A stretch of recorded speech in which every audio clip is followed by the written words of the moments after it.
Selamat siang, Bapak Ibu Saudara. Kita akan melanjutkan pelajaran kita hari ini dengan topik Introduction to Scripture. Tapi sebetulnya ini ada kelanjutan dari minggu yang lalu, karena kita kan sudah mempelajari tentang iman yang menyelamatkan, ya kan? Iman yang menyelamatkan. Nah, iman yang menyelamatkan itu kan tidak berdiri sendiri, betul nggak? Iman menyelamatkan itu berhubungan dengan iman yang benar, ya kan? Nah, iman yang benar ini juga begitu juga tidak berdiri sendiri, tetapi dia ada hubungannya dengan pengajaran yang benar, betul nggak? Kalau iman itu baru bisa benar kalau pengajarannya benar, betul nggak?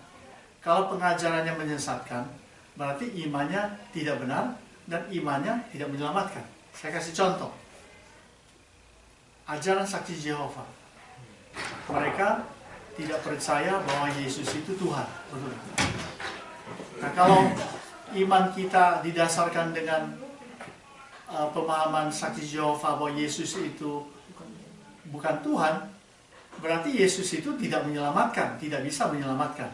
Terus bagaimana orang yang memiliki iman kepada Yesus yang bukan Tuhan, Yesus yang tidak menyelamatkan itu bisa menyelamatkan gitu loh. Berarti imannya tidak menyelamatkan karena imannya tidak berdasarkan dengan ajaran Alkitab yang benar, betul kan? Jelas ya? Sampai sini mengerti toh? Mengerti. Nah, oleh sebab itu maka firman Tuhan mengatakan sebab iman itu timbul dari pendengaran dan pendengaran dari firman Kristus. Nah, kita sudah mempelajari tentang iman yang menyelamatkan, iman yang benar berdasarkan pendengaran dari firman Kristus. Nah, firman Kristus itulah yang kita sebut sebagai ajaran yang benar. Dari mana asalnya ajaran yang benar itu? Dari mana? Tentu dari Alkitab, betul nggak? Bukan dari ahli filsafat, bukan dari buku-buku sekuler, ya kan? Jadi ajaran yang benar itu mesti keluar dari Alkitab, ya. Makanya ada orang punya doktrin tertentu. Doktrin itu lahir dari mana? Doktrin itu lahir dari apa kata Alkitab, ya. Bagaimana seseorang itu menafsirkan Alkitab itu, maka keluarlah doktrin atau pengajaran, betul nggak? Ya kan? Yang diajarkan turun-temurun sampai hari ini, maunya doktrin reform. Doktrin reform itu dia punya basicnya berasal dari Alkitab, ya. Bagaimana orang-orang atau tokoh-tokoh reform, ya, menggali firman Tuhan, ya, menafsirkan firman Tuhan itu, lalu keluarlah pengajaran atau doktrin atau yang disebut apa? Kerikma. Ya, kerikma itu adalah pengajaran, ya. Nah, sekarang minggu lalu kita sudah sedikit menyinggung tentang ajaran yang benar. Bagaimana ajaran yang benar itu? Salah satu contoh yang saya kasih tahu minggu lalu adalah Paulus menggunakan istilah ajaran yang sehat. Ya. Dia lebih banyak menggunakan ajaran yang sehat daripada ajaran yang benar. Paulus ini seorang rasul yang sangat bijaksana. Karena istilah ajaran yang benar itu bisa lari kepada radikal, ya kan? Karena setiap orang akan mengatakan bahwa ajaran saya yang benar. Ya, apalagi tokoh-tokoh gereja tidak pernah mengatakan apa yang diajarkan itu sebagai ajaran yang tidak benar. Pasti inilah ajaranku yang paling benar, betul kan? Ya kan? Tapi yang anehnya Paulus menggunakan ajaran yang sehat. Hygienosa didaskalia, dia pakai higienis. Higienis itu sehat kan? Sehat dari ilmu kesehatan kan, higienis. Jadi bukan ajaran sehat. Memang bagus ajaran sehat itu. Kenapa? Karena ada banyak ajaran-ajaran dalam dunia ini yang tidak sehat. Dia mengatakan, hei, saya punya ajaran yang paling benar ini. Pokoknya ini sangat alkitabiah. Ya, ini adalah the whole Bible, come from the whole Bible. Akhirnya dia mengajarkan satu ajaran yang sangat ekstrim.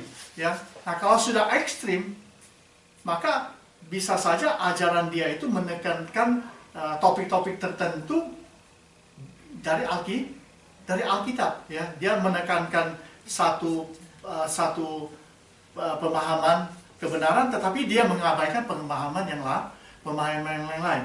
Nah, oleh sebab itu Paulus mengatakan kita harus belajar dari ajaran yang benar, ajaran yang sehat, ya kan? Ajaran sehat itu berarti dia tidak ekstrim, dia seimbang, dia referensif, ya. Dialah ajaran dari Alkitab dan juga didukung oleh tokoh-tokoh yang lain yang juga memiliki ajaran yang sama. Jadi ada referensinya.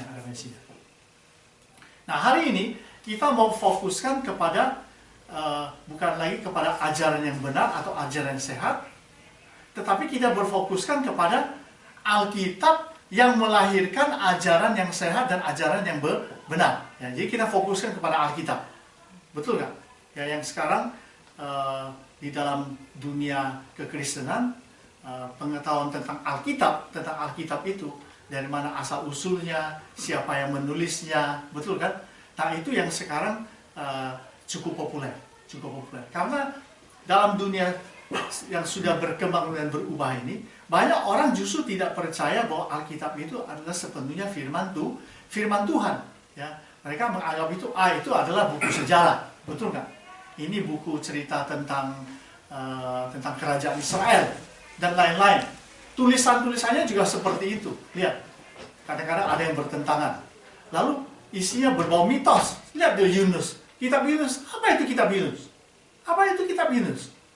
Masa ada satu nabi ditelan ikan besar bisa masih tetap hidup 3 hari 3 malam, lalu ikan itu memuntahkan Yunus ke darat lagi, dia masih dalam keadaan hidup.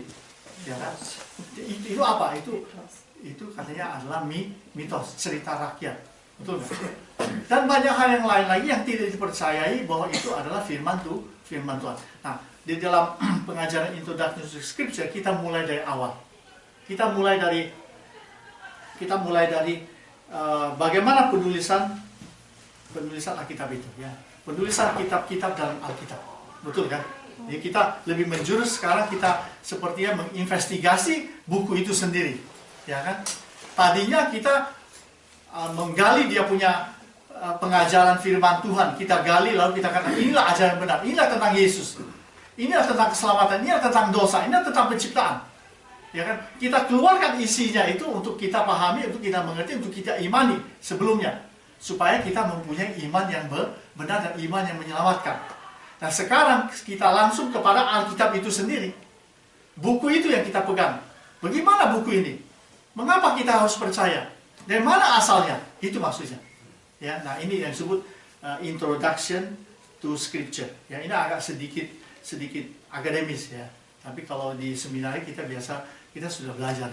Ya, waktu tahun-tahun pertama, kedua di seminari kita punya mata kuliah khusus tentang penulisan kitab-kitab dalam Alkitab. Kitab-kitab dalam Perjanjian Lama ataupun sebenarnya dalam Perjanjian Baru tidak muncul dengan sendirinya. Ya, coba saya ada Alkitab, coba hand saya satu Alkitab, kasih saya satu Alkitab. Yang kecil aja sebelah kan. Ya itu. Terima kasih. Kitab-kitab dalam Perjanjian Lama ini, Kejadian, Keluaran, Imam, Bilangan, Ulangan, Yosua dan seterusnya, ini tidak muncul dengan sendirinya, ngerti nggak? Atau diturunkan langsung dari surga. Tahu-tahu satu kali ada nabi di Perjanjian Lama, dia lagi duduk taruh. Langsung dia ajarkan kepada Kejadian 1. Pada mula pertama Allah menjadikan negeri. Nah, seperti itu. Walaupun di dalam agama yang lain ada percaya bahwa kitabnya itu turun dari surga. Tulisannya juga sulit ya, kayak cacing itu maunya. Ya kan? Nah, kalau sudah lihat tulisan dalam bahasa Ibrani untuk Perjanjian Lama, itu juga lebih rumit lagi sebetulnya, bukan tidak rumit ya. Jadi kitab ini tidak muncul sendiri ataupun diturunkan langsung dari surga, atau tiba-tiba ada orang dulu lagi di goa, bertapa atau nanti ada datang lalu ini buku lalu atau tiba-tiba ketemu di waktu penggalian, ketemu di pinggir jalan, Alkitab ini ya, bukan begitu ya. Atau di hutan-hutan, tapi melalui umat Allah ini ya, sepanjang sejarah Israel, ya, hingga ke perjanjian baru sebetulnya, Allah menggunakan sumber daya ilahi. Ini saya punya teori. Ya. Sumber daya ilahi, SDI. Artinya sumber daya ilahi itu asalnya dari Tuhan sendiri kan. Inspirasi Roh Kudus, Tuhan berbicara. Pokoknya dari yang ilahi, ya. Dan Allah menggunakan juga sumber daya manusia. Itulah para nabi, penulis-penulis Alkitab. Jadi ada yang dari Tuhan menyampaikannya, kemudian ada yang menulis. Dan sumber daya manusia dari hamba-hambanya untuk menuliskan semua perkataannya dan peristiwa-peristiwa penting dari kehadirannya, karya dan keterlibatannya dalam sejarah manusia. Ya. Nah, sebabnya dalam perjanjian lama kan ada kerajaan Israel. Kerajaan Israel itu tidak disebutkan sebagai kerajaan Israel dalam dunia teologi, tetapi dia disebut adalah sejarah kerajaan Allah. Bukan hanya sejarah kerajaan Israel secara politik, tetapi sejarah kerajaan Allah. Tahu apa artinya sejarah kerajaan Allah? Adalah berbicara soal di mana dalam sejarah kerajaan Israel itu kehadiran Allah itu sangat nyata. Dan kerajaan Israel itu bisa eksis oleh karena peran karya daripada Tuhan dalam perjanjian lama. Maka mereka sebut sebagai sejarah kerajaan Allah, ya, bukan sejarah kerajaan Israel, ya, secara politik. Nah, ini ada beberapa ayat sebetulnya yang berbicara soal bagaimana firman Tuhan ini datang kepada umat Israel, ya, dari Keluaran 31 ayat 18 dengan 32 ayat 6. Dia mengatakan, dan Tuhan memberikan kepada Musa setelah ia selesai berbicara dengan dia di Gunung Sinai, kedua loh hukum Allah, loh batu yang ditulisi oleh jari Allah, ya kan? Jadi sini kan ada dua orang, ada dua pribadi. Tuhan yang begini, ada manusia yang itu, ya, ada dua pribadi. Kedua loh itu adalah pekerjaan Allah, dan tulisan itu adalah tulisan Allah ditukik pada loh batu itu. Dan kalau saudara melihat nonton Ten Commandments itu kelihatannya sangat fantasi sekali, ya. Sebutnya kemungkinan bukan seperti itu. Itu hanya sebuah film yang dibuat sedemikian rupa untuk menunjukkan kebesaran Allah, bagaimana dia menulis 10 hukum Taurat pakai api datang. Nah, sebenarnya kenyataannya mungkin tidak seperti itu, ya. Daniel 5 ayat 5, dengan pada waktu itu juga tampaklah jari-jari tangan manusia menulis pada kapur dinding istana raja di depan kaki Dian, dan raja melihat punggung tangan yang sedang menulis itu. Ini tangan Tuhan, tangan Tuhan bisa menulis. Nah, jadi memang sebetulnya Tuhan itu boleh bilang seperti manusia. Jadi dia ada yang disebut antromorfisme itu adalah bahwa Tuhan menyatakan dirinya seperti kita, antropos, sehingga manusia itu bisa mengerti itu pribadi Allah, ya. Jadi ya kan lebih dapat diterima kan. Jadi dia datang dalam bentuk sebagai manusia, ya. Yeremia 30 ayat 2 dia bilang beginilah firman Tuhan Allah Israel, tuliskanlah segala perkataan yang telah kufirmankan kepadamu itu dalam suatu kitab. Jadi dia berbicara kepada nabi supaya nabi itu menuliskannya di dalam sebuah kitab. Nah, saudara ingat nggak? Waktu Tuhan memerintahkan Musa untuk membuat kemah suci, ya kan?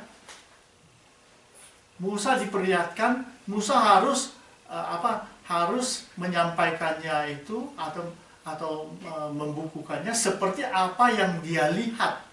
Ya, di dalam kitab Ibrani itu dia mengatakan bahwa seperti yang Musa lihat di atas gunung itu tentang ketetapan tentang bagaimana bentuk kemah suci itu, di dalamnya ada kandil, ada apa, itu yang dia lihat.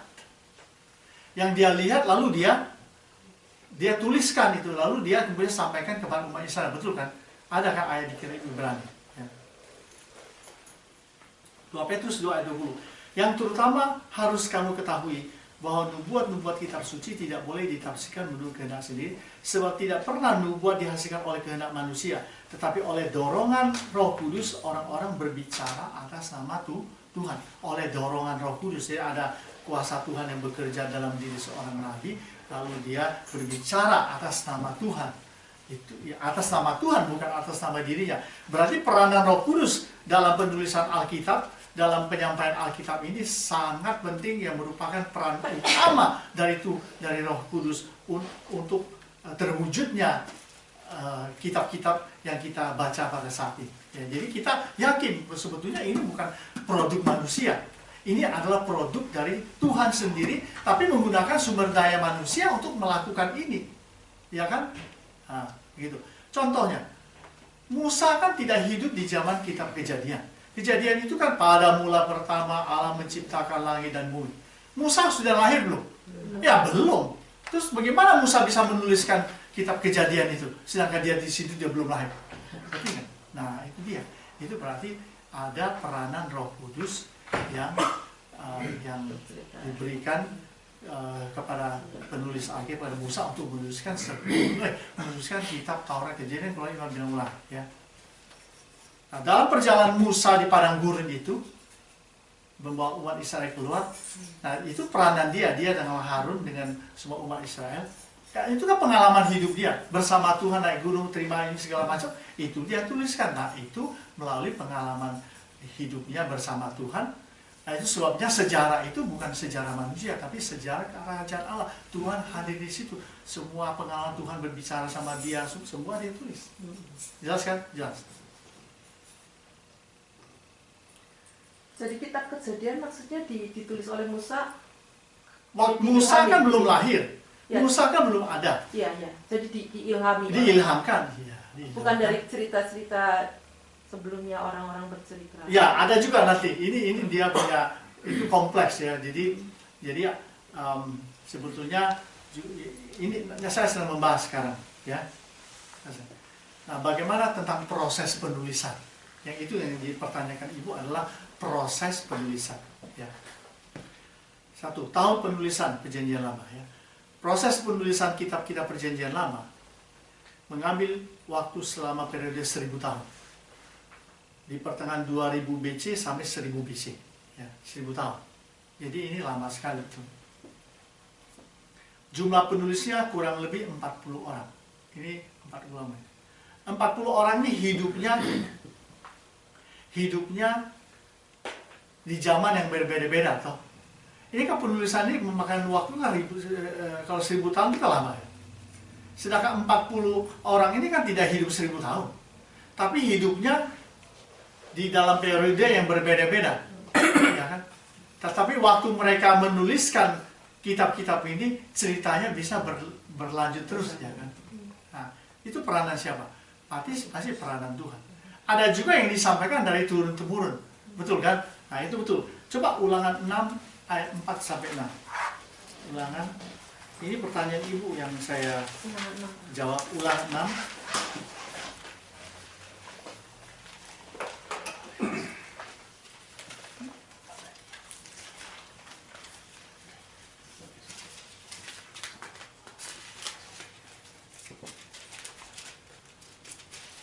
Ulangan 6 ayat 4-6.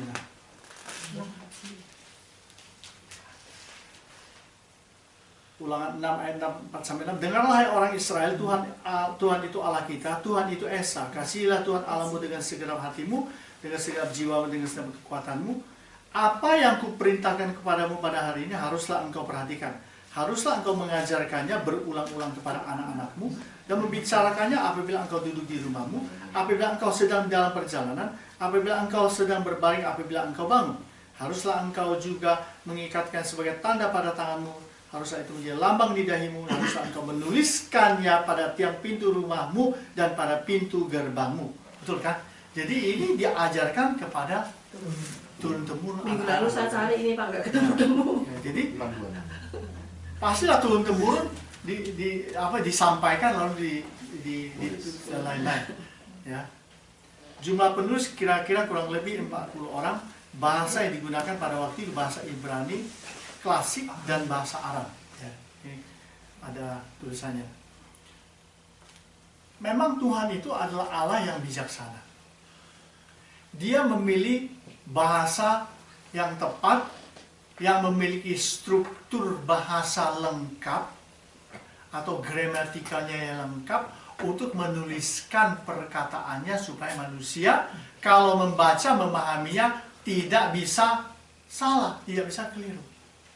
Ini salah satu bahasa yang paling lengkap strukturnya dalam dunia ini. Sebetulnya ini kalau di wilayah Eropa sana itu bahasanya memang sulit-sulit ya, Latin, Jerman. Itu struktur bahasanya itu hampir sama dengan Ibrani, Aram, Latin. Ya, strukturnya maksudnya tata bahasa, gramatikanya itu lengkap sekali. Bahasa Yunani juga begitu. Bahasa waktu dunia memasuki zaman modern, waktu Yesus lahir itu kan zaman modern. Kalau zaman kuno itu zaman Ibrani, Perjanjian Lama. Zaman modern itu menggunakan bahasa Yunani. Itu bahasa juga bahasa yang artinya lengkap, ya, lengkap. Ya. Jadi dia tidak bisa boleh bilang waktu-waktunya, timing waktu itu tidak bisa keliru gitu. Seringkali itulah sebabnya diterjemahkan ke dalam bahasa Indonesia itu sangat sulit. Karena bahasa Indonesia grammatical structure-nya itu sangat sederhana. Hampir seringkali mungkin tidak ada struktur di dalam soal waktu umpamanya. Kalau dalam bahasa Inggris kita bilang today I eat, yesterday I ate. Saya dan I have eaten, ya kan? I am eating. Jadi itu sudah ada 4 kan? Eaten, eating itu sudah 4 kata yang menunjukkan waktu yang berbeda. Kalau di dalam bahasa Indonesia itu hanya ditambah waktunya saja. Saya sudah makan. Saya belum makan. Kemarin saya makan. Kata kerja makan itu sama. Tidak seperti bahasa Inggris umpamanya saya buat. Sekarang saya makan. Kemarin saya makin. Saya sedang makun. Jelas kan? Tapi ini sama katanya. Saya sedang makan. Saya sudah makan. Kemarin saya makan. Besok saya akan makan. It's the same. Kata kerjanya sama. Kalau bahasa Ibrani, bahasa Yunani, setiap itu ganti-ganti terus. Lalu kalau personnya itu berubah, dia punya itu juga berubah lagi. Ya, contohnya kalau perempuan, lalu dia punya itu kata-kata yang lain itu semua mengikuti. Kalau feminin semua. Kalau maskulin semua. Kalau nominatif. Jadi begitu, ngerti nggak maksudnya? Saya kasih contoh, ada satu kata yang tidak diterjemahkan secara tepat di dalam kitab Perjanjian Baru. Waktu Yesus berhadapan dengan ahli Taurat orang Farisi. Bukan, ahli Taurat. Dia mengkritik Yesus. Waktu Yesus ngomong-ngomong tentang Abraham. Lalu orang Yahudi bilang, oh, iya, umurmu baru 30 tahun kalau nggak salah. Kenapa kok kamu bisa tahu tentang Abraham segala kan? Sedangkan ahli Taurat itu orang-orang yang usianya udah tua-tua gitu. Oh, Yesus bilang, sebelum Abraham jadi, aku sudah ada. Nah, kamu bilang saya ini masih muda. Sebelum Abraham itu jadi, saya sudah ada. Jadi nyaris dia mengatakan kepada orang-orang ahli Taurat orang Farisi, kamu lagi masih belum muncul di bumi, saya sudah ada di belakang. Kan saya yang membuat kamu sebagai kau lahir di sini, dia bilang begitu kan. Tetapi bahasa Alkitabnya harusnya begini. Sebelum Abraham direncanakan untuk diciptakan, aku sudah ada. Jauh nggak itu? Jauh sekali. Abraham direncanakan aja belum di dalam pikiran Tuhan, Yesus sudah ada.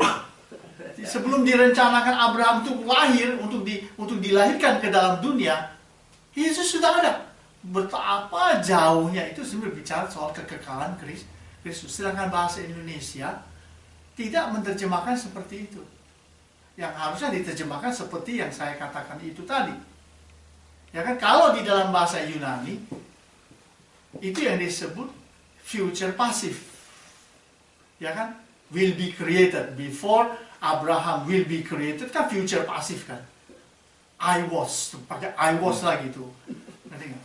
Nah, jadi seringkali penerjemahan itu seringkali tidak tepat gitu, karena struktur bahasanya ini masih banyak yang lain lagi kalau saya ceritakan. Ya, hanya itu salah satu contohnya.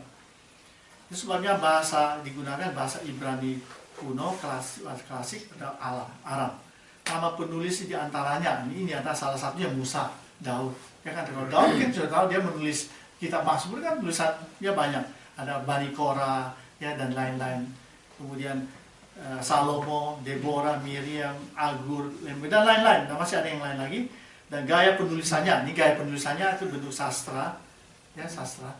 Ada hukum Taurat itu kan hukum semua. Kalau kita membaca Imamat itu semua hukum, berisi tentang hukum. Kemudian kisah sejarah, ya raja-raja, kisah sejarah raja-raja, syair itu, ya syair itu Mazmur, pengkhotbah, kidung agung. Mazmur, pengkhotbah, kidung agung. Ayub itu sebenarnya termasuk syair. Lalu nubuatan, kita tahu nubuatan kan isinya menubuatkan. Nubuatan itu bisa nubuatan tentang kelahiran Yesus atau nubuatan tentang zaman akhir. Itu sebabnya berdasarkan gaya penulisan ini, maka penafsiran itu harus disesuaikan dengan konteks, betul nggak? Kalau ini berbicara tentang nubuat tentang zaman akhir, berarti orang itu harus menelitinya tentang masa yang akan datang, ya, eskatologi yang akan datang, betul kan? Jadi itulah ya saudara. Terus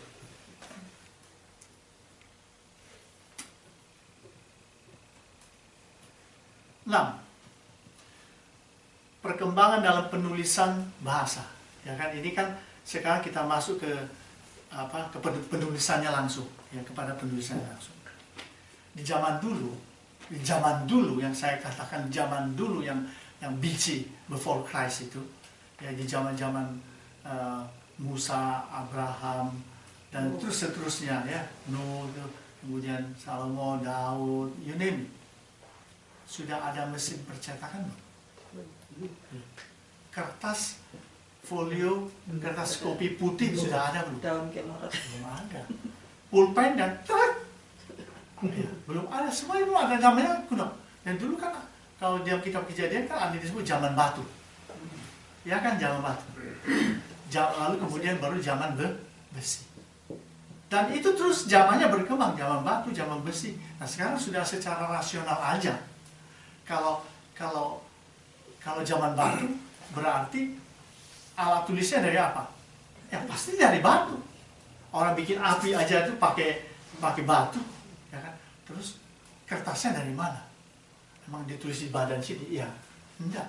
Ditulisnya dari lempengan batu, betul? Atau kalau enggak, nah nanti kita bisa lihat nanti. Nah sekarang sebelum kita masuk ke alatnya, sekarang kita melihat penulisannya, dia punya penulisan, ya kan, penulisan. Kalau dulu waktu bahasa itu baru lahir, ya kan, itu sebuah misteri yang memang kita sulit untuk menelusuri karena itu jauh di belakang. Bagaimana Adam dan Hawa itu belajar bicara, bahasanya apa? Kan kita tidak tahu. Yang kita tahu dia berbicara, dia berkata-kata kepada Tuhan, pokoknya dia ada komunikasi dengan Allah. Itu bahasanya Inggris bukan, Ibrani apa lagi? Ngerti nggak? Jadi kita nggak tahu. Tetapi kita bisa tahu dengan penulisannya bagaimana, ya kan? Walaupun dulu tidak ada sekolah abjad A, B, C, D, E, B, C, D, tidak ada dulu, tidak ada kan? Nah, itu yang pertama yang disebut menggunakan cara piktogram. Artinya bahasa atau kalimat atau peristiwa yang dibuat di dalam gambar-gambar. Tahu nggak gambar? Itu piktogram. Coba saya kasih contoh piktogram. Kelihatan ya? Nah, yang sebelah sini itu bahasa Ibrani. Bed, house kan. di dekat kemudian itu artinya rumah atau tenda. Ya kan, rumah atau tenda. Lalu ada gambar kecil itu, lihat ya. Ini loh. Ya. Itu gambar rumah. Itu rumah. Ya, itu rumah. Ada pintu masuk, ada atapnya. Nah, rumah. Makanya dia sebut rumah itu bed. Maka ada Bethlehem, ya kan? Rumah roti. Kalau roti, dia tulis roti. Lehem itu dia tulis kotak, tulis roti, ngerti nggak? Nah, kemudian kepala. Ini kepala ini. Dia tulis kepala, ini kepala. Ya kan? Nah, kemudian dia mau tulis bahwa kan di zaman dulu kan banyak binatang, ada lembu kan? Nah, sekarang mau bilang lembu gimana? Lembu kalau ngomong kepala gimana? Kepala lembu, kepala dia tulis kepalanya aja. Kasih sumut. Praktis. Nah, sekarang kemudian shin, destroy. Ya. Nah, sekarang inilah namanya mengungkapkan semua ide di dalam gambar, ya kan? Gigi. Gimana ya? Gigi. Gimana untuk menulis abjadnya? Gimana untuk mengungkapkan gigi ini di dalam kata-kata? Dulu kan tak ada belajar bahasa Inggris, bahasa apa, bahasa Cina, tak ada. Udah gambar aja giginya. Ya kan? Ngerti gak? Gigi. Apa fungsi gigi? Menghancurkan. Menghancurkan. Jadi dia berkembang nantinya, nah ini gigi. Di dalam bahasa yang sudah dimodernkan, ini gigi. Shin. Tetapi dia adalah destroyer, karena gigi itu, ya kan? Dan seterusnya. Lalu tangan. Terus gimana tangan? Tangan dia tuh gambar aja tangan. Digambar aja tangan. Ketiga. Dan seterusnya. Ya.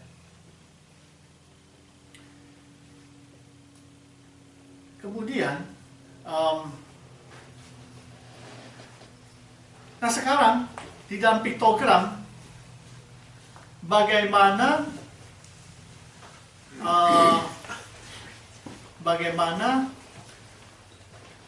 mengungkapkan tentang kata ayah atau bapak.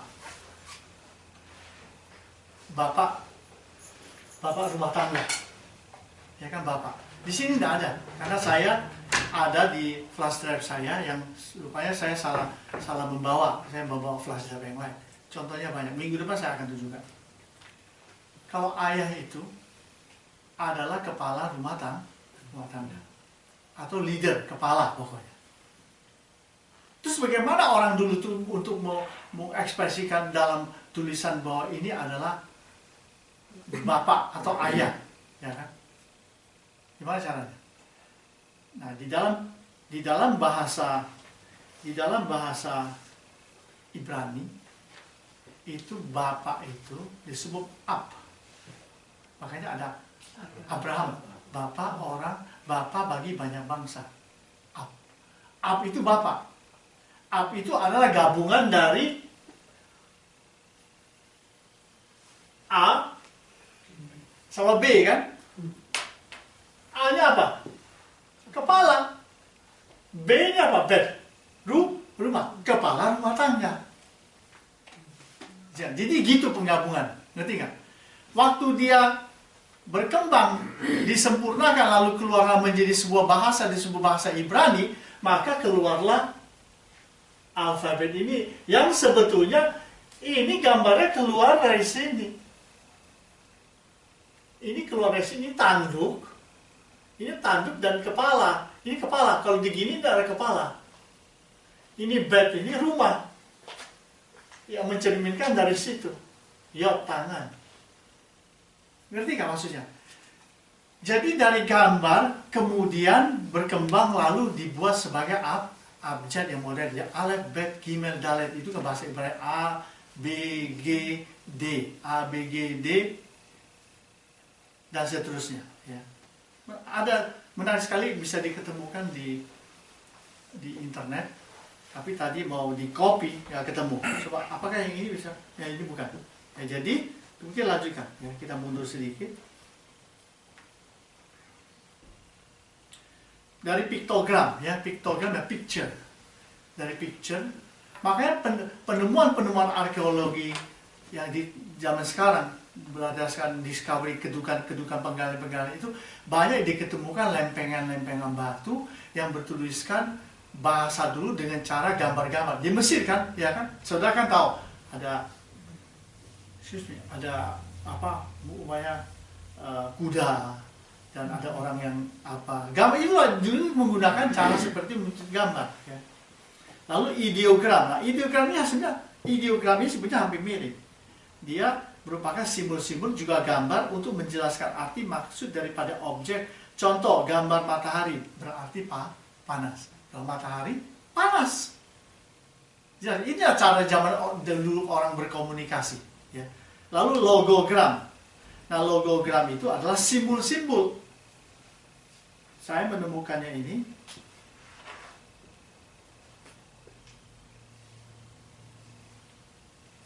Nah, ini logogram. Jadi tulisannya model seperti Chinese karakter itu disebut logogram sih sebetulnya. Ngerti nggak? Umpamanya Tian itu ada tulisannya itu Tian. Dan orang itu tahu bahwa itu sebenarnya gambar di dalamnya. Gambarnya langit, Tian, Tuhan. Ya. Sama, itulah zaman dulu orang menggunakan cara ini disebut logogram.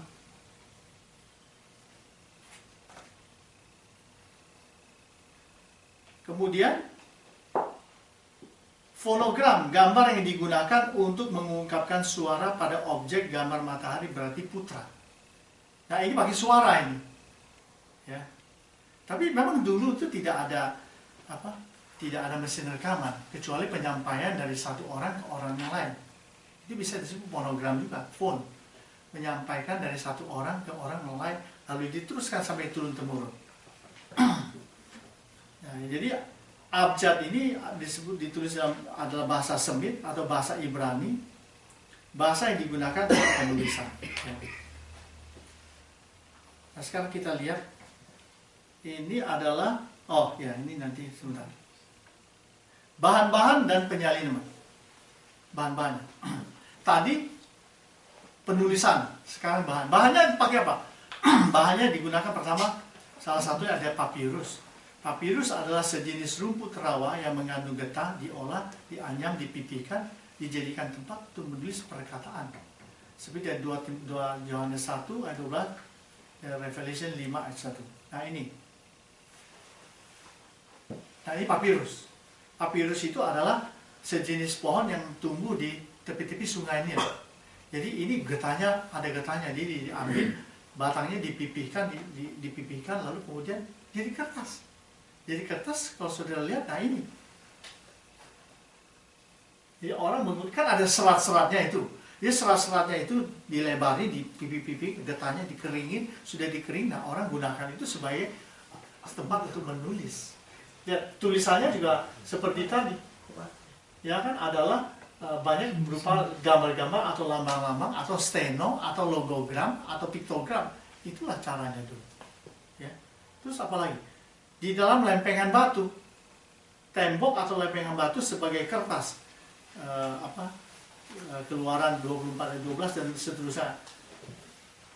Batu Moab yang diukir huruf-huruf ayat-ayat, lempengan tanah liat atau kayu. Nah itu ada ayat-ayat firman Tuhannya. Nah ini salah satunya seperti ini. Nah ini batu.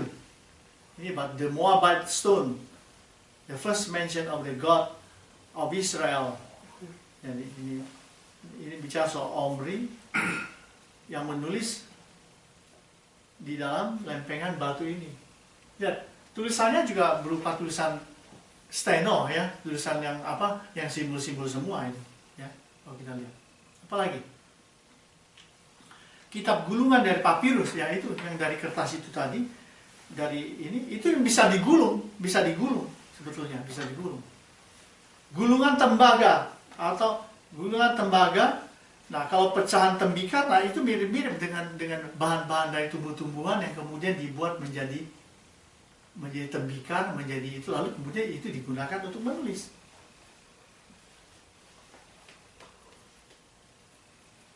Nah, ini adalah lempengan, ini sebutnya lempengan logam, ada juga yang dari kulit, saudara. Nah, ini lempengan logam, ya. Ini dari kulit binatang, ya.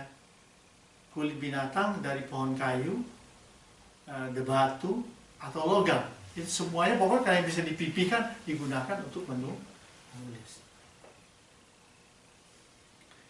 Ini sebuah gua di Qumran. Di sini diketemukan banyak tulisan-tulisan Alkitab kuno yang dimasukkan di dalam tanah, dimasukkan di dalam guci-guci, gulungan-gulungan kitab itu dimasukkan di dalam ini di sini diketemukan.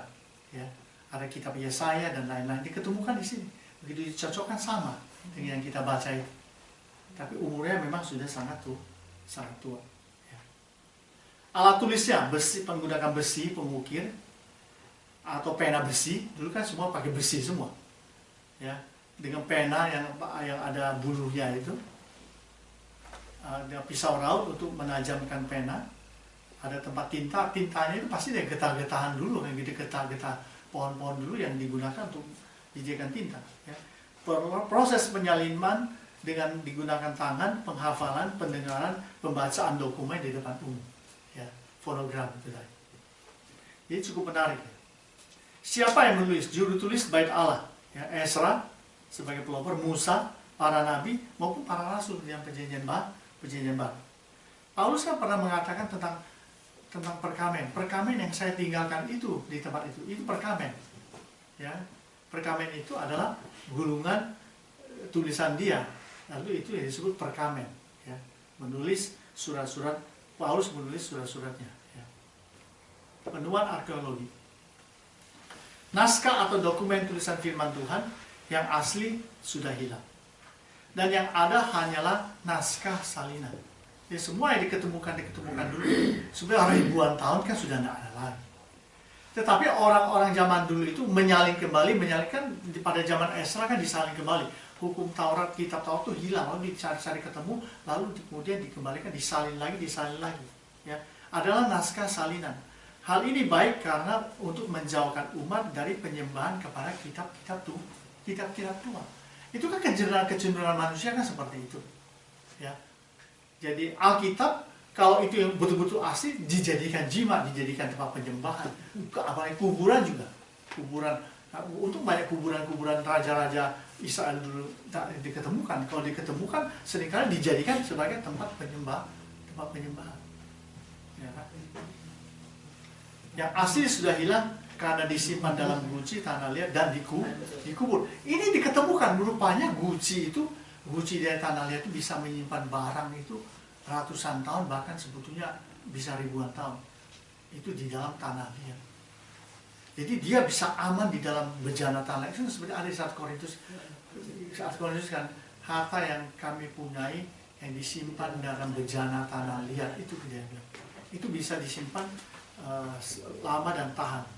Penemuan arkeologis membantu kita untuk mengetahui tulisan-tulisan Alkitab dan menolong kita untuk mengerti kebenaran Alkitab, konteks dan situasi pada zaman pada waktu itu dan situasi pada waktu firman Allah itu diberikan.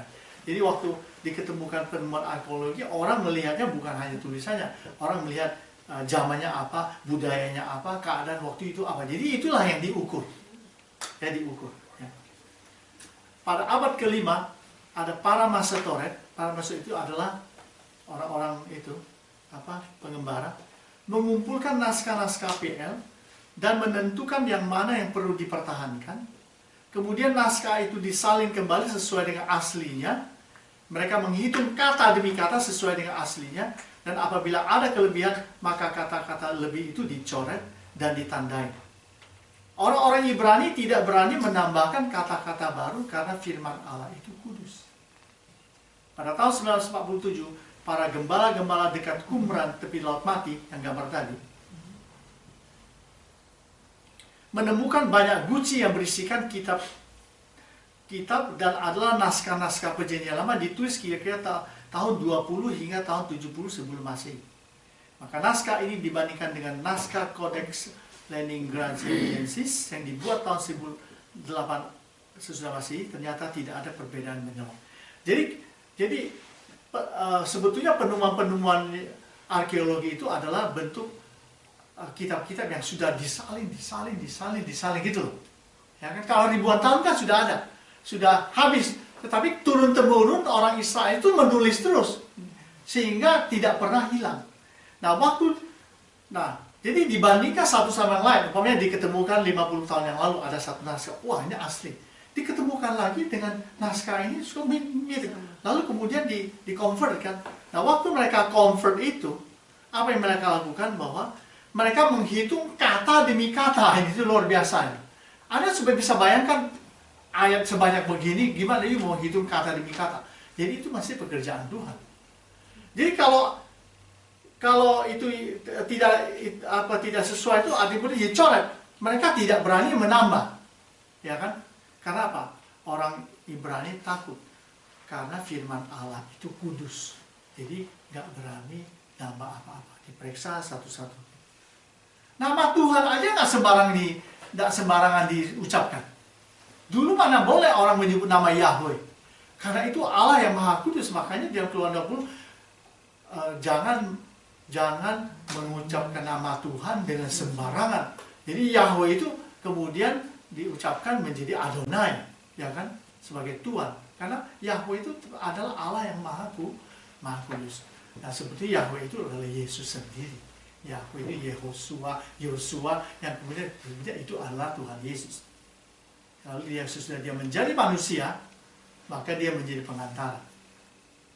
Nah, dalam hal seperti itu pun banyak orang salah menempatkan atau salah menafsirkan istilah-istilah atau dalam penggunaan tentang nama Tuhan. Kan itu kan kita dengar. Akhir-akhir ada orang bilang ada aliran Yahweh, itu kan aliran Yahweh.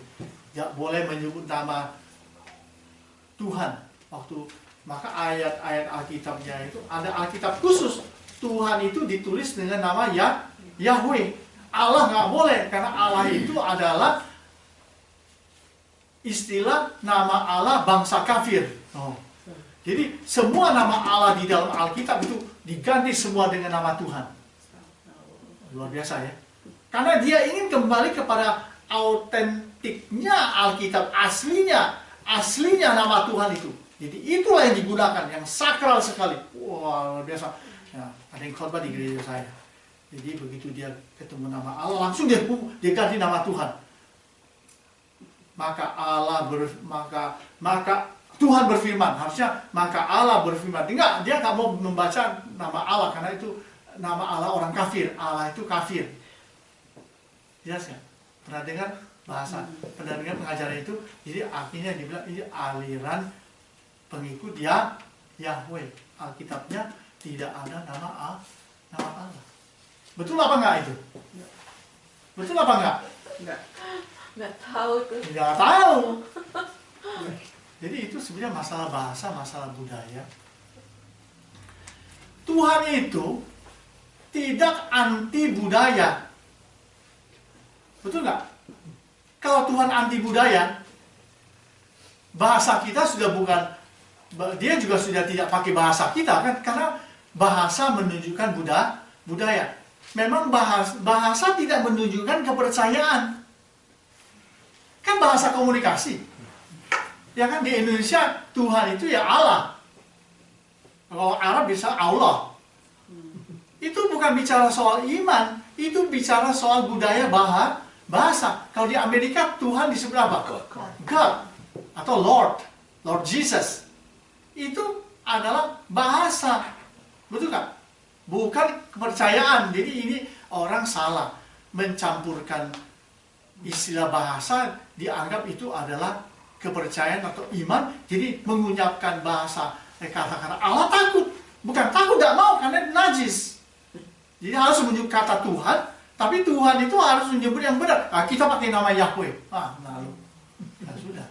Nah, kalau di dalam perjanjian lama, begitu disebut salah nama Tuhan, disebut nama Yahweh, langsung ditarik oleh oleh iman baik Allah, langsung dia dilempari sama batu karena dia nggak boleh, jangan menyebut nama Tuhan. Dia semua, dia terjadi suatu kontradiksi karena itu karena salah penafsiran. Nah sebetulnya saya menyimpang sedikit nih. Saya menyimpang sedikit karena ajaran ini sangat cukup berkembang, ya kan, cukup berkembang yang membuat banyak gereja-gereja di dalamnya jadi dua kelompok. Ya. Punya nama Allah. Allah itu sebetulnya Allah itu cikal bakalnya sebenarnya ilah. Ilah. Lalu di belakangnya ada El. El itu kan nama Allah bangsa kafir di tanah Kanaan dulu. El, Il, Ilah, Allah. El, Il, Ilah, Allah. Sampai ke Indonesia jadi sampai ke Indonesia jadi Allah. Memang El itu adalah politeisme, banyak Allah. Jadi orang itu salah, mereka melihat istilah dari El, Il, Ilah, Allah, Allah itu dianggap wah ini politeisme, banyak Allah ini, maka kita tidak boleh pakai. Tapi itu sebetulnya kalau disembah itu baru menunjukkan kepada iman. Tapi kalau tidak itu menunjukkan kepada budaya, kepada bahasa. Di Indonesia juga. Di Indonesia dulu dicari bagaimana nama Tuhan itu. Akhirnya diadopsi dari nama ini juga. El, Il, Ilah, Allah. Sudah Indonesia kita jangan pakai Allah lah, kita pakai Allah. Ya sekarang orang Kristen pinjam namanya. Allahku adalah Yesus. Allahmu adalah Allah. Allahmu adalah Baal. Allahmu adalah Buddha. Allahmu adalah itu. Hanya kecil apa gede itu, Pak? Nah itu kata Allah itu terciptanya kapan ya? Hah? Terciptanya Allah, kata Allah itu. Allah itu sebetulnya zaman dulu berasal dari kata El. El itu adalah nama Tuhan bangsa kafir di tanah Kanaan, mereka panggil El. Ya, El itu banyak Allah, ya kan? Lalu karena di dalam dunia itu hanya ada satu, waktu itu bahasanya begitu, yang memanggil nama Allah itu adalah El, atau kalau di sini manggil, di sini kalau Tuhan itu God, tidak ada Gid, nggak ada kan? Ya namanya bahasa Inggrisnya God, betul kan? Nah sekarang saya orang yang beragama, saya ingin mengajarkan tentang Allahnya dari konsep saya kan tetap pakai nama God karena itu memang bahasanya God, ngerti nggak? Nah waktu itu Tuhan meminjam istilah El ini adalah Allah, ya. Nah, lalu ditransformasi jadi Elohim, ya kan? Elohim itu adalah Allah Tritunggal, tapi bukan banyak Allah. Karena im itu menunjukkan plural. Kalau Elohim itu berarti sebetulnya banyak Allah. Tetapi istilah ini ditransformasi menjadi Elohim, Allah Tritunggal. Karena waktu itu bahasanya memang begitu. Bapak ngerti ya? Di sekarang ini di Amerika, di Inggris ini, istilah Tuhan pakai apa? God kan? Agama apapun yang datang ke Amerika, kalau dia mau memperkenalkan dia punya nama Tuhan, pasti dia pakai, kalau dia pakai bahasa Inggris, dia pakai nama apa? God. Ya God. Ngerti nggak? Ngerti kan? Bawahnya. Kalau di Indonesia, saudara kenal panci nggak? Kenal kan? Ya panci. Di Indonesia panci ya terserah, dia panci dipakai untuk menggoreng apa? Kerupuk, menggoreng nasi, menggoreng masak sayur, whatever you name it. Sampai ke Amerika, saya datang ke Amerika, aku mau cari panci, mana cara aku mau menggoreng? Saya mau merebus ayam, tapi saya butuh panci. Saya datang masuk ke masuk ke supermarket, ke Walmart, saya lihat, mana panci ya? Nggak ada. Tidak ada, tulisannya bukan panci. Apa itu namanya? Pen. Apa? Pen. Hot pen. Pens ya, pen. Kok pens ya? Mana panci ya? Ada panci. Saya tanya orang mana, hey, saya mau beli panci. I want to buy panci. Where is the panci? What's panci? Dibalikin lagi itu panci. Let me show you all the pots and pans. Nah, ini dia. Ini yang saya mau. This is what I want. This is what we call panci. Tapi kalau saya mau beli, tanya bapak itu, di mana? Where is panci? What panci? Pen. Saya beli panci. Ngerti nggak? Nah, terserah saya pakainya apa. Kalau di sini panci digunakan untuk umpamanya itu menggoreng makanan-makanan yang berbahaya umpamanya. Saya tetap pakai panci itu, pen. Tapi saya menggorengnya bukan menggoreng makanan berbahaya, tapi saya menggoreng ayam, goreng telur, tempe. Anda ngerti maksud saya kan? Di Israel itu begitu. Di zaman itu nama Allah itu adalah El. So there is no other way. Nah, Tuhan, kecuali kalau Tuhan ciptakan bahasa sendiri kan.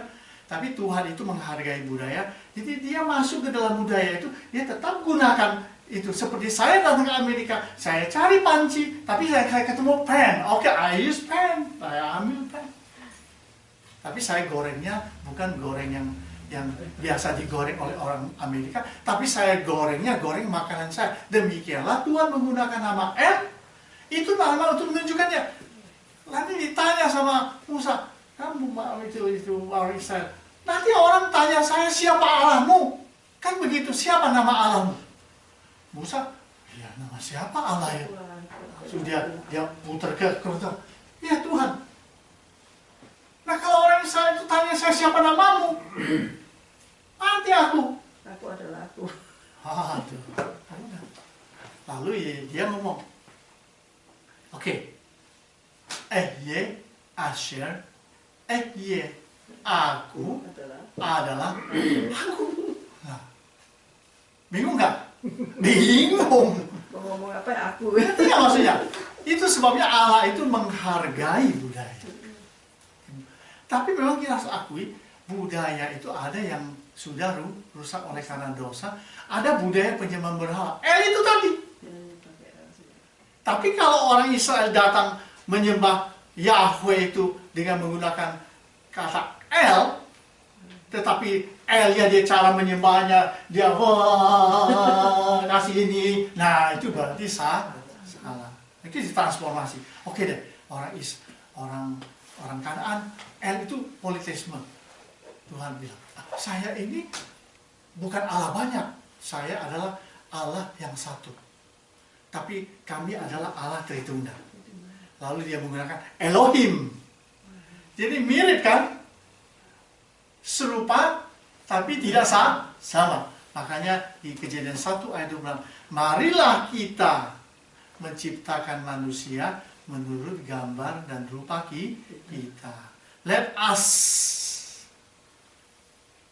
us create. Pada mula pertama, Allah menciptakan langit dan bumi. Pakai nama Allah. Siapa Allah itu? Allah Tritunggal. Karena menggunakan kata Elohim. Itulah namanya bahasa. Bahasa yang digunakan untuk menyebut nama Allah. Jadi ini kita sudah agak menyimpang sedikit, tapi tidak apa-apa. Tapi itu penting, karena banyak isu-isu yang sedang supaya saudara bisa menjawab. Gitu. Termasuk yang ini dong Pak, setuju hukum Allah kan dia juga bilang akulah Tuhan Allahmu Pak. Iya, akulah Tuhan Allahmu. Berarti sudah diperintahkan Israel untuk Allah juga. Yahweh Elohim itu. Yahweh Elohim. Oke. Sampai di sini, kemudian penemuan arkeologis di tanah Kanaan, Mesir, Mesopotamia. Penemuan ini mengungkapkan tabir kebudayaan kuno yang menolong menjelaskan mengenai cerita Alkitab maupun tulisan-tulisan kitab-kitab. Dan juga penemuan arkeologis di Megiddo, 20 km barat Laut Nazaret, ditemukan peninggalan yang luar biasa yang berasal dari zaman sebelum bangsa Israel masuk ke tanah Kanaan. Walaupun tidak ada sangkut pautnya dengan Alkitab, namun pengetahuan itu membantu kita untuk mengerti kebenaran Alkitab. Ya, jadi ini memahami kebenaran Alkitab melalui budaya lokal pada waktu itu. Seperti itu tadi yang saya bilang tentang istilah kata-kata El itu, dengan budaya itu orang memahami kebenaran Alkitab. Loh, lalu kemudian kenapa kok Alkitab juga menggunakan kata Elohim ya? Elohim itu adalah alat Tritunggal ya. Walaupun di dalam bahasa Indonesia hanya mengatakan kata Allah saja, tidak mengatakan alat Tritunggal, karena struktur bahasanya tidak ada, tidak cukup untuk mengungkapkan itu. Jadi dengan budaya, ya kan, walaupun tidak ada sangkut pautnya dengan Alkitab, tapi pengetahuan itu, pengetahuan tentang lingkungan budaya itu menolong kita untuk mengerti kebenaran Alkitab, khususnya nama Tuhan. Salah satu itu adalah nama Tuhan.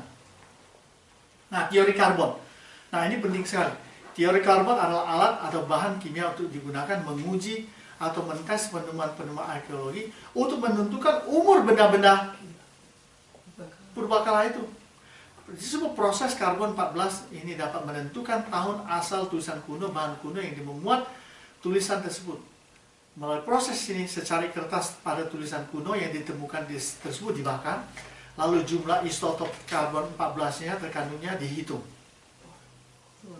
Jumlah isotop karbon 14 yang akan sesuai dengan umur dari kertas yang tulisan akhir diselidiki. Karbon 14 juga telah membuktikan bahwa kain kafan serat yang ditemukan di Gua Tengkorak tempat Yesus dikuburkan itu adalah palsu dan bukan berasal dari abad permulaan.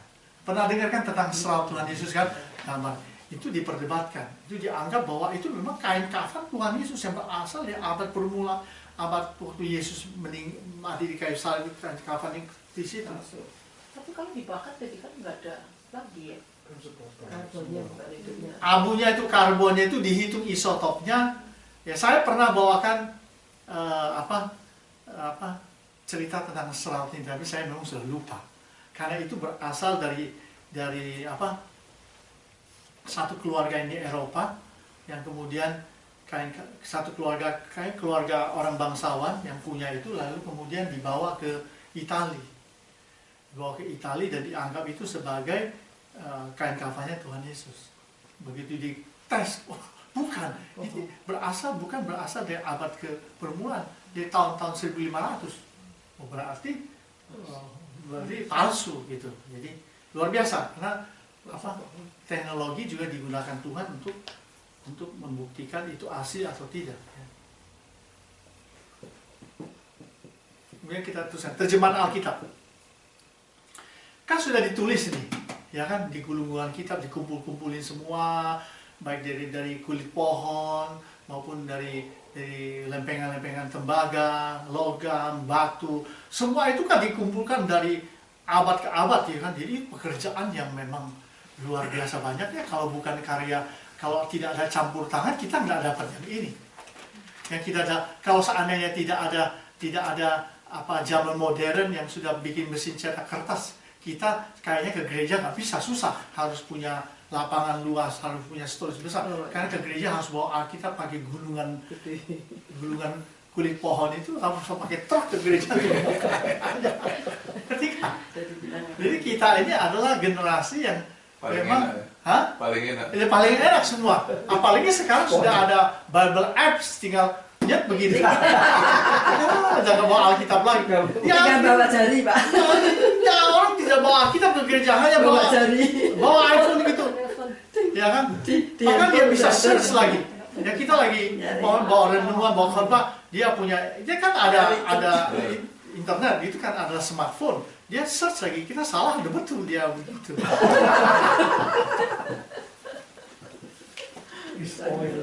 Tapi itu kegunaannya, makanya ya, teknologi yang begitu cepat maju membuat orang-orang Kristen itu juga sebetulnya kalau memang dia mau menggunakan itu, dia juga akan cepat bertumbuh pengetahuan Alkitab, dia cepat bertumbuh karena semua sumber ada di internet itu. Anda hanya ketik satu kali kata aja, seluruhnya Anda bisa dapat. Anda mau ngomong apa saja ada di situ. Jadi sekarang sudah tidak ada rahasia lagi. Tapi memang itu sebetulnya ada rencana Tuhan supaya Injil kebenaran ini cepat disampaikan di seluruh dunia. Kalau enggak, bagaimana you mau menyampaikan Injil ke seluruh dunia? Teorinya pakai apa? Suku-suku? Nah itulah, suku-suku tidak mungkin. Nah sekarang kalau nanti sudah bisa masuk sampai ke daerah semuanya, berarti Injil semua sudah diberitakan sampai ke seluruh dunia, maka kedatangan Tuhan sudah dekat. Itu betul. Nah terjemahan Alkitab.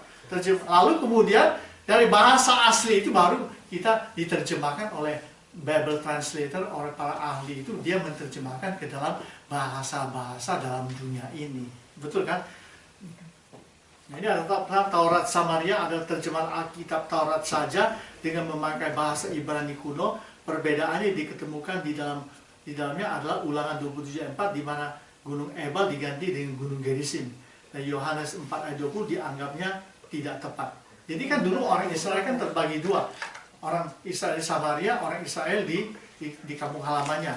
Yang satunya menyembah di Gunung Gerizim, satu menyembah Allah di Gunung Ebal. Kan waktu Yesus ketemu perempuan Samaria itu, ingat ya? Nah, itu dia menyembahnya di gunung mana? Gerizim itu, kalau nggak salah ya. Jadi Yesus bilang sama perempuan itu, Yesus ini waktu melayani perempuan Samaria itu, sebetulnya orang Samaria kan tidak bergaul dengan orang Yahudi. Sebetulnya mereka dulu ada konflik dulu. Makanya satu pergi ke Gunung Samaria, satu pergi tetap di Israel.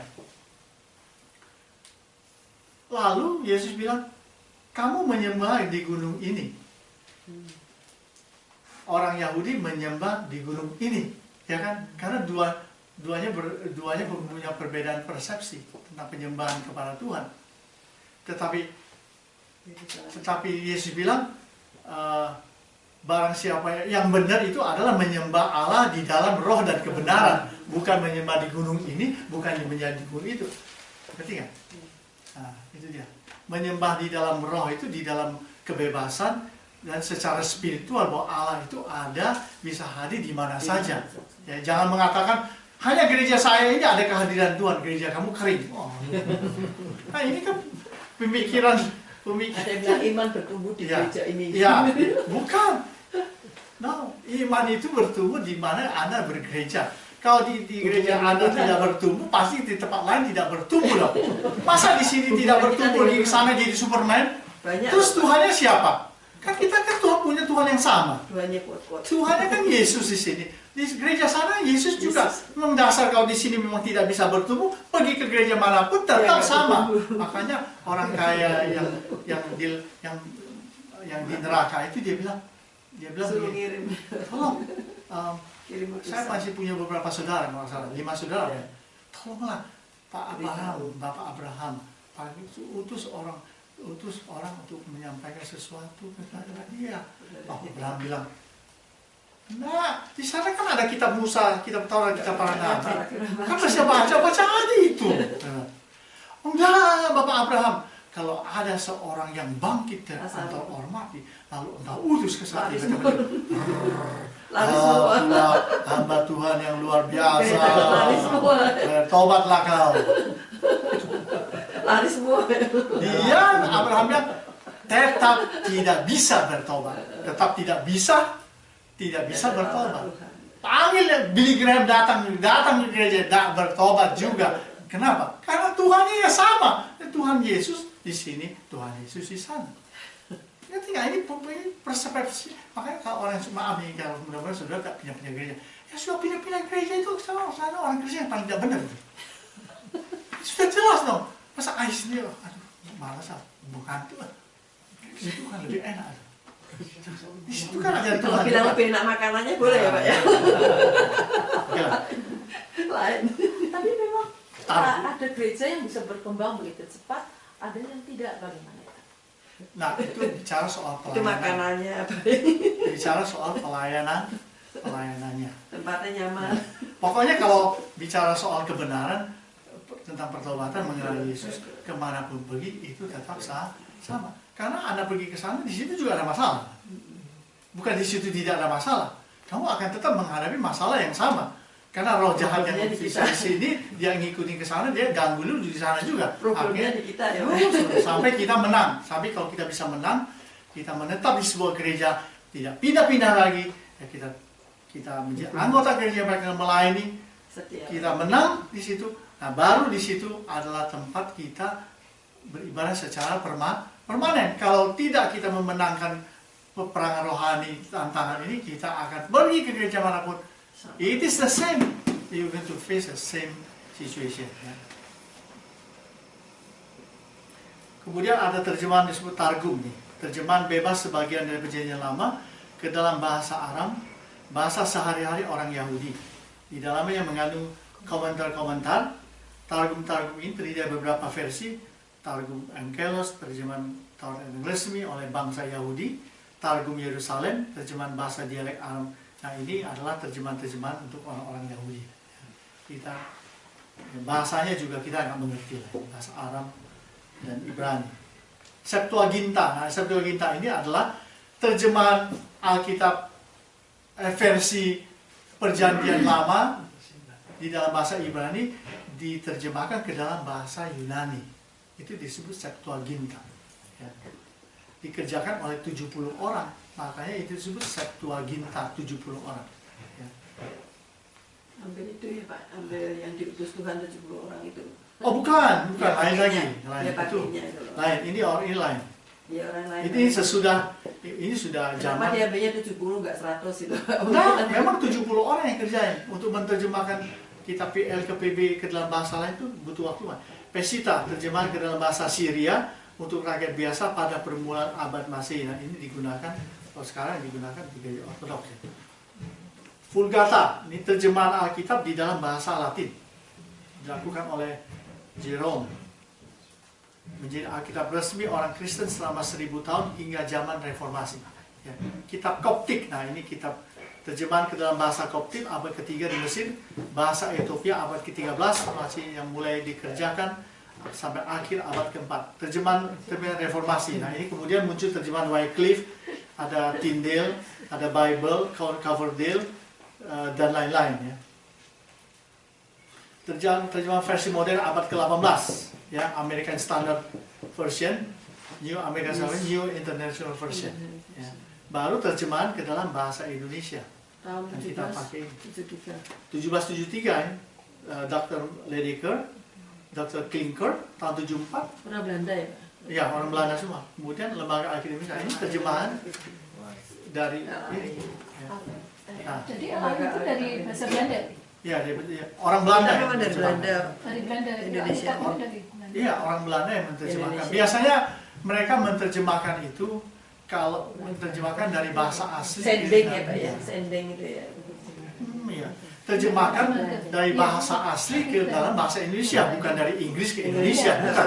Itu terjemahan yang salah itu. Asli Dari Yahudi, Hebrew ke Iya, Indonesia. harus dari Hebrew ke Soalnya nanti kan Ibrani ke itu. Tapi memang bisa juga karena keterbatasan ilmu pengetahuan, karena untuk menerjemahkannya kan sulit. Lalu pula struktur bahasanya tidak cukup, betul nggak? Struktur bahasa Yunani Ibrani itu kan seperti yang saya kasih contoh tadi kan luas sekali, besar. Sedangkan bahasa Indonesia strukturnya sempit, sehingga untuk menerjemahkan kadang-kadang sulit. Nah, khusus di dalam bahasa Indonesia, saudara akan bisa rasa kalau membaca kita bisa tahu yang menerjemahkannya orang apa? Orang Jawanis, atau orang Sumatera, atau orang dari suku lain.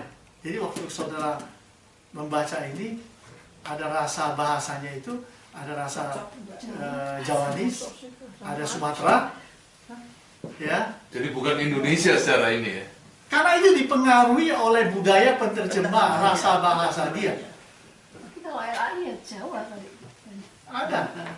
Tapi itu yang sering dikritik sama Henry toh. Kenapa? Merubah arti. Henry kan guru bahasa. Iya, bisa berubah arti sedikit memang.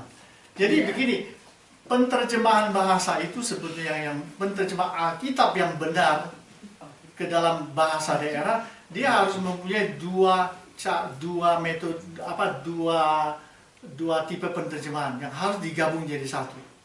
Menerjemahkan dari bahasa ke bahasa, menerjemahkan dari budaya kepada budaya. Kalau hanya menerjemahkan dari bahasa ke bahasa itu literary translation. Nanti malah Jadi pokoknya main terjemahan begitu. melacak ya. Wah, Melacak ya kan? Tapi kalau dia bisa menerjemahkan dari budaya ke budaya, Nah itu bagus, tapi itu memang sulit. Bisa menjiwai ya Pak ya. Iya. Pokoknya budayanya itu harus diperhatikan juga, sehingga waktu penerjemahan itu bisa betul-betul menerjemah. Nah saya kasih contoh, yang paling dekat kepada penerjemahan kepada bahasa asli itu adalah New American Standard Version, NASB atau Standard American Standard Version. Kalau NIV kebanyakan menerjemahkannya banyak yang diterjemahkan makna, the meaning. Beda kan? Meaning dengan menerjemahkan itu lain. King James yang susah. Kalau King James ya Susah. itu dulu di kerajaan Inggris kan yang memerintahkan untuk menerjemahkan Alkitab itu. Begitu. Nah NIV kita banyak menemukan ayat-ayat yang berbeda. Artinya dia menerjemahkan meaningnya. Kebanyakan maknanya itu kadang diterjemah. Sebab menerjemahkan Alkitab ke dalam bahasa itu tidak gampang. Kadang-kadang susah untuk diterjemahkan. Kalau gitu diterjemahkan maknanya aja. Gitu. Ya, jadi boleh juga. Boleh juga. Oke, ada lagi pertanyaan. Ini sudah jam 3 kurang 10. Ya. Baru jam 2:04 Pak. Bagaimana? Apakah ini Saya juga suka sedikit memahami? Alkitab itu saya kadang-kadang seperti berbantah begitu ya. Kalau saya membaca Alkitab itu membantah gitu. Contohnya? Ya misalnya, yaitu seperti tadi cerita tentang Yunus yang apakah ini satu legenda atau satu kisah yang betul nyata gitu. Kemudian juga misalnya Nuh, Ayub juga ada. Banyak yang saya baca itu rasanya membuat perbantahan dengan diri saya sendiri begitu. Ya, jadi kalau kita mau memahami Alkitab itu sebenarnya ada dua hal. Satu, ada hal-hal yang memang kita bisa pahami, kita mengerti melalui rasio. Ada hal-hal yang memang kita tidak bisa pahami melalui rasio yang kita harus terima dengan iman. Khususnya kematian dan kebangkitan Kristus. Kematian Kristus menanggung dosa manusia. Sudah dia pada hari ketiga dia bangkit lagi. Betul nggak? Secara rasio you bisa terima nggak? Apakah itu fakta sejarah? Apakah itu ada buktinya bahwa itu? Nah itu orang-orang menelitinya begitu, ingin berusaha membuktikan sejarah itu, cerita-cerita itu ada fakta sejarahnya atau tidak. Apalagi mereka banding-bandingkan Matius, Markus, Lukas, Yohanes. Beda semua. Kadang-kadang ada perbedaan. Sudut pandangnya lain. Ada cerita hampir sama namun berbeda. Nah itu sebenarnya perbedaannya bicara soal konteks penulisan. Mereka kalau Matius menulis kepada orang, ditujukan kepada orang Yahudi. Kalau Lukas itu seorang dokter, dia tulisnya kepada umum. Ngerti nggak? Kalau Lukas itu lebih mendetail, mungkin lebih rasional. Kalau Matius itu untuk orang Yahudi yang isinya banyak bicara tentang hukum-hukum itu. Kalau Yohanes katanya bukan Yohanes. Nah, Yohanes itu untuk zaman modern. Tapi bukan Yohanes yang nulis. Yohanes yang nulis, sudah jelas itu suratnya Yohanes. Enggak. Ya, kan Yohanes. Dia. Oh, enggak apa-apa. Setiap penulis kan selalu menonjolkan dirinya. Itu sudah normal. Dia Katanya Yohanes kalau menulis, yang nulis perempuan Maria, yang pengikut Tuhan Yesus. Nah, yang saya tahu ya Yohanes. Jadi Yohanes itu kalau menulis, dia menulisnya kalau dia ngomong tentang Petrus ya jatuhin betul si Petrusnya. Tapi dia menulis tentang dirinya selalu bagus. Yohanes mulai dikasih Yesus merebah di dadanya Tuhan Yesus. Tapi dia nulis Petrus adalah menyangkal Yesus 3 kali. Dihadik oleh Yesus berkali-kali. Nah, itu kemanusiaan. Jadi Alkitab itu ada rasa kemanusiaan, ada rasa ketuhanannya. Makanya kalau kita baca Alkitab, rasa kemanusiaannya itu ada di situ. Tapi keilahiannya itu ada. Sebenarnya Alkitab itu kalau kita baca itu sebagai firman Tuhan, ada yang bisa kita pahami secara rasio, ada yang kita tidak bisa pahami secara rasio yang harus kita terima dengan iman. Tentang apa itu? Ikan Yunus, ya kan? Lalu kitab Wahyu yang berisi fantasi-fantasi, ular naga besar segala macam. Itu bagaimana? Itu kan semua kedengarannya fantasi kan? Nah, itu bisa simbol-simbol, itu bisa mengandung pengertian yang berbeda-beda yang tidak bisa diterjemahkan, ditafsirkan sebegitu juga. Nah, Musa memimpin umat Israel keluar dari tanah Mesir. Di dalam arkeologi tidak pernah diketemukan bahwa Musa pernah eksis di tanah Mesir dulu.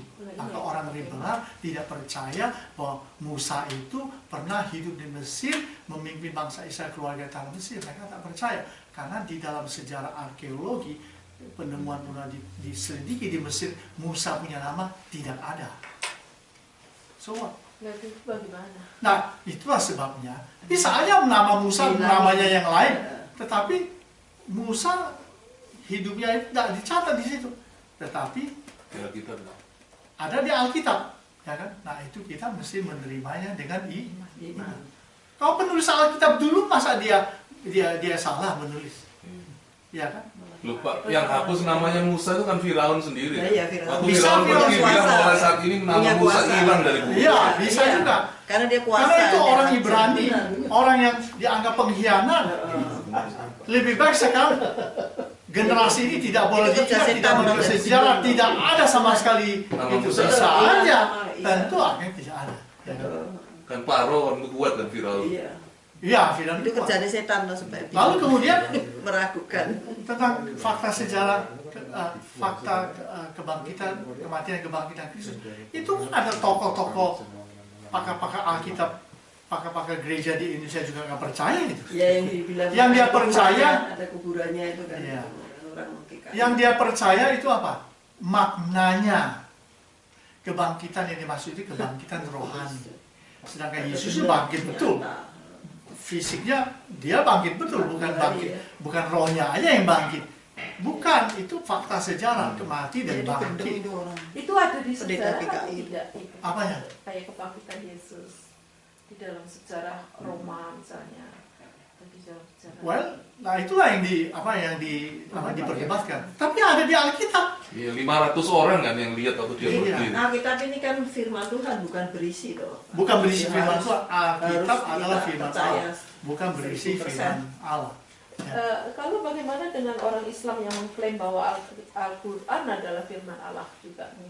Ya. Itu Aku bagaimana? punya bukunya. Ya, memang tentunya setiap tokoh-tokoh agama lain Iya. yang menganggap tulisan ada Buddhist Bible juga, kan Buddhist Bible tebalnya begini. Saya punya. Bagaimana dia juga mengklaim bahwa Iya. itu adalah firman Ya Allah? tentu dia mengklaim bahwa itu adalah kebenaran. Kebenaran. Semua orang tokoh Iya. agama dia tidak pernah mengatakan bahwa dia salah dengan pengikutnya lagi. Iya. Jadi bagaimana itu? Hah? Enggak usah. Bagaimana? Kenapa kita bisa bilang Enggak usah. ini paling benar nih, gitu loh. Ya, jadi ya, Sekarang kita misalnya dihadapkan pada Akulah jalan dan orang kebenaran yang dan hidup. yang tidak mengenal sama sekali agama ya, iya. kemudian dikasih Alkitab, Ini nggak ada Al-Quran, sih, kasih Alkitab orang Buddha Yang atau ini orang akulah apa jalan aja ya. dan hidup. Masing-masing kan mengklaim bahwa aku Iya. adalah yang Betul. benar. Dia nggak datang Pak. Tapi Kemana? tapi ada perbedaan, sudah jelas ada perbedaan. Ya kan? Sudah Sudah jelas ada dijelasin. perbedaan. Kalau di dalam iman Kristen kita memiliki janji keselamatan yang pasti. Iya. Betul nggak? Saya ditanya Sedangkan di sama dalam juga ajaran orang agama-agama lain tidak ada janji keselamatan yang pasti. Itu salah satu perbedaannya. Akulah jalan. Nggak datang soalnya Pak Bulani. Nggak apa-apa. Lo bisa lihat di YouTube loh. Ya, ada di Oh, YouTube iya. karena kita bahas panjang lebar Iya. kalau nggak salah minggu Sing lalu. Sony nanya juga. Akulah Oke jalan. dah, saya rasa ini waktunya sudah berjalan Habis. terus. Kita akan lanjutkan yang akan datang.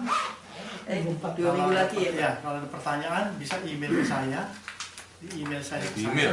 Ya, Pak, kalau Ini Alkitab boleh dikirim sejarahnya- Pak. bisa, nanti Iya. saya kirim. Supaya sejarahnya enggak. kan didukung oleh penulis lain, misalnya Eusebius itu kan. Ya, Eusebius itu adalah penulis orang Yahudi. Dan itu juga banyak menulis tentang Kristus, tentang sejarah Israel juga dia banyak menulis Eusebius. Ya, banyak yang sama, artinya mendukung, tidak bertentangan. Tapi dia memang menulisnya lebih mendetil dari pandangan dia sebagai seorang Sejarah. sejarawan orang Yahudi, Eusebius. Kalau Sesuai Lee dengan Strobel, sifat. kalau Hah? buku-bukunya Lee Strobel, Siapa? Lee Strobel, dia orang ateis yang jadi Kristen.